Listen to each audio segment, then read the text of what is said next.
Hi, my name's Chris Tackett, and I run a website at christackettnow.com where I chart Texas politics in statewide, Senate, and House races.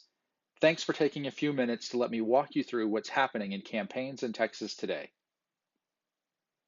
To make sure everyone's grounded in the basics, let's start with how donations find their way to campaigns or influence our political process. Individual donors, which are people like you and I, and political action committees both give directly to campaigns. Texas prohibits corporations from directing funds to candidates, but company employees can give to a PAC, which can then give to a campaign. You also have foundations and nonprofit groups that don't give directly to campaigns, but they will produce educational materials about an issue or point out a candidate's voting record. These expenditures are not directly attributed to a candidate, so they don't get reported on the finance reports. This is what you may have heard referred to as dark money. The other element to consider about campaigns in Texas is that we are one of a handful of states where there are no limits on the amounts that can be contributed by individuals or PACs.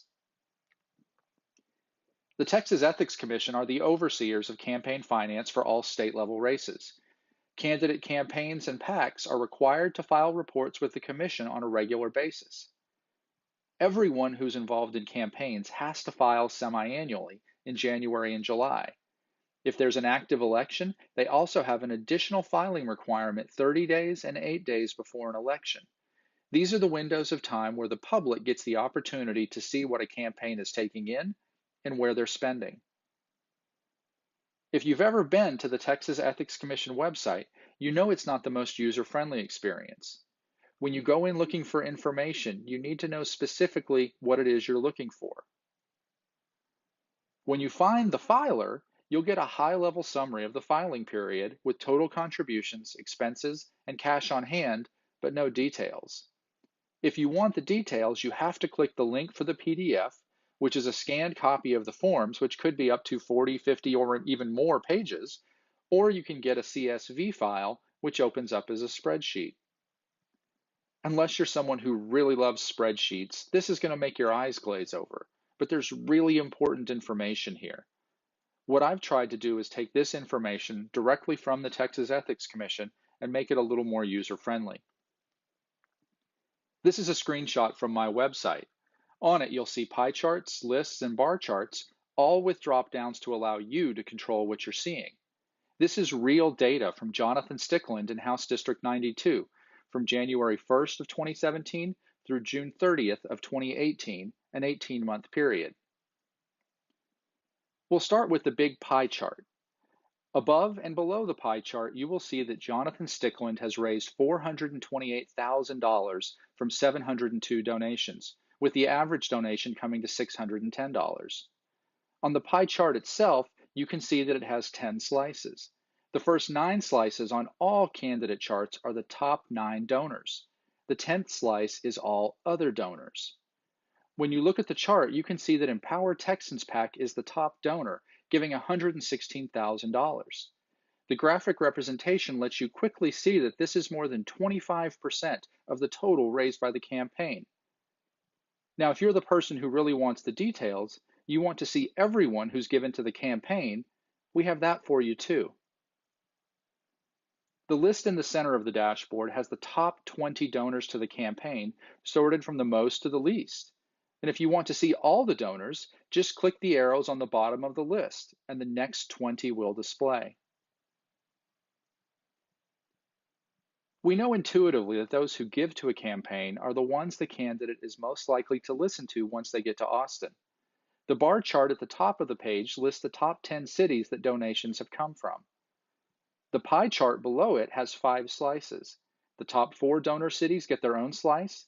The 5th slice is all other cities rolled together. In this example, you can see that Jonathan Stickland in House District 92, which is primarily Hearst, Euless, and Bedford, doesn't have any cities in his district in the top 4 named slices. You have to reference the bar chart up top and go all the way to 8th to get to Bedford. That means that over 80% of Stickland's contributions have come from outside his district. I want to shift for a moment to a definition. Political action committees, or PACs, are organizations established by a special interest to allow individuals to pool their money to advocate for a political campaign or political cause.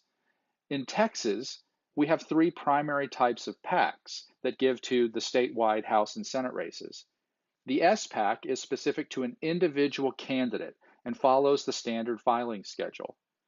The GPAC is a general purpose PAC and can give to multiple candidates or causes and also follows the standard filing schedule.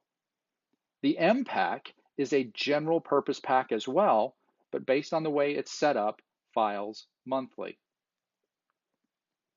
Now let's take a look back at Jonathan Stickland's contributor list. At the top of his list, you'll see the Empower Texans PAC giving $116,000. And there are other PACs in his top 20. Here's the Texas Right to Life PAC, and the Northeast Tarrant County Tea Party PAC, and the Texas Land Title Association PAC. 4 of his top 20 donors are PACs. Now, when I think about PACs, I think about lots of people getting together to amplify their voices, regular Texans who are advocating for something. If you have thousands of everyday Texans getting together to make something happen, it's referred to as being grassroots. Now let's take a look at the top 2 PACs who are giving to Jonathan Stickland. Here's the Empower Texans PAC, which was his top donor. Over the same 18-month period, they took in $4.6 million from 423 donations, with an average donation of $11,000. The pie chart for PACs are the same as candidates. The top 9 donors are the first 9 slices. The 10th slice is all other donors. For Empower, the top donor is Tim Dunn, who gave over $2 million. Ferris Wilks is second with $985,000.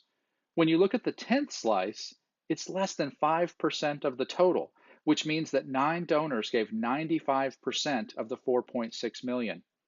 Not very grassroots. Now let's look at the Texas Right to Life PAC. Texas Right to Life has taken in $2.9 million from 556 donations, with an average donation of $5,277. On the surface, these pie charts look very familiar. The top donor here is Ferris Wilks with $1.2 million. Yes, it's the same Ferris Wilks from the Empower Texans PAC. Now, when you go down the list, there's a whole lot of other donors in common. Dan Wilks, Kyle Stallings, Holloway Frost, Tim Dunn, Dick Salisbury, and Darlene Pendry. This certainly doesn't feel very grassroots. Now let's go back to Jonathan Stickland's contribution pie chart.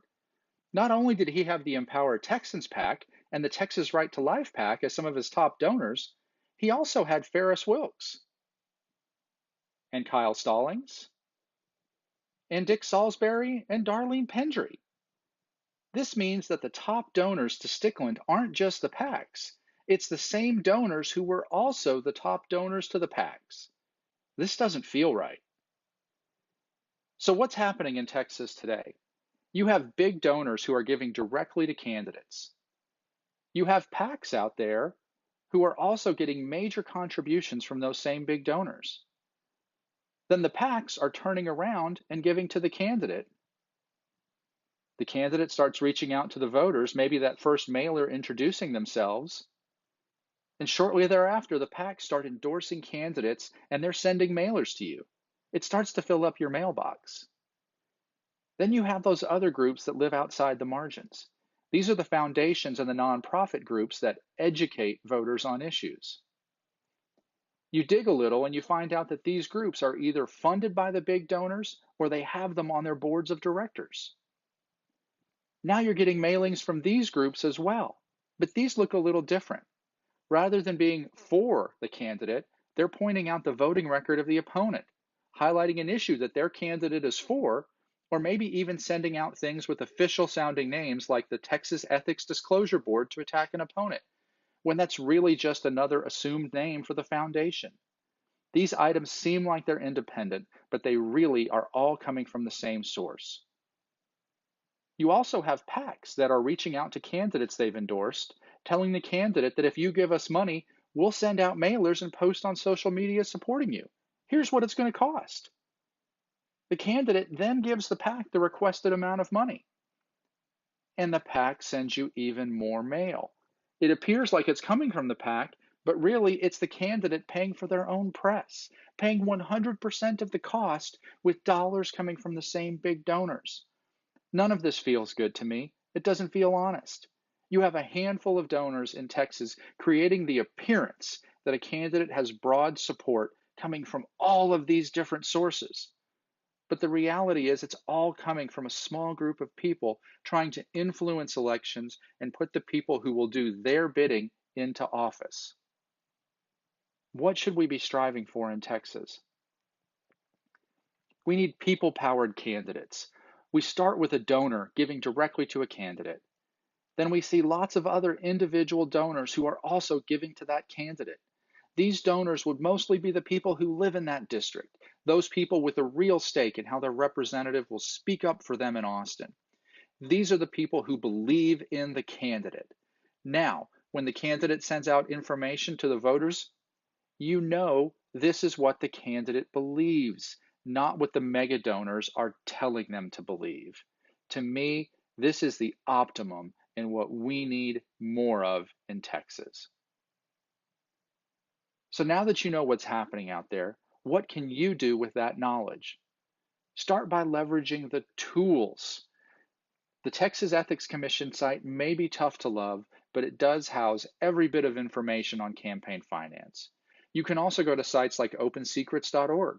They track campaigns all across the state and country. There's also websites like mine at christackettnow.com, where if you're interested in the races that I track, the statewide Senate and House races, I've got information that you can use. Now that you have information, leverage your networks to spread the word on what's happening in Texas politics. Grab screenshots and share them on your social network feeds and talk about what you've seen. In face-to-face opportunities in your community, talk to people and fill them in on what's happening just below the surface. If they don't understand where the money's really coming from, help them out. The most important thing to do is leverage your vote in every election you can, local, statewide, and federal. The only way we can ensure that we have politicians who truly represent us is to vote them into office. Again, my name's Chris Tackett, and I chart Texas politics. Thank you for taking the time to listen. Now go out and make a difference for Texas.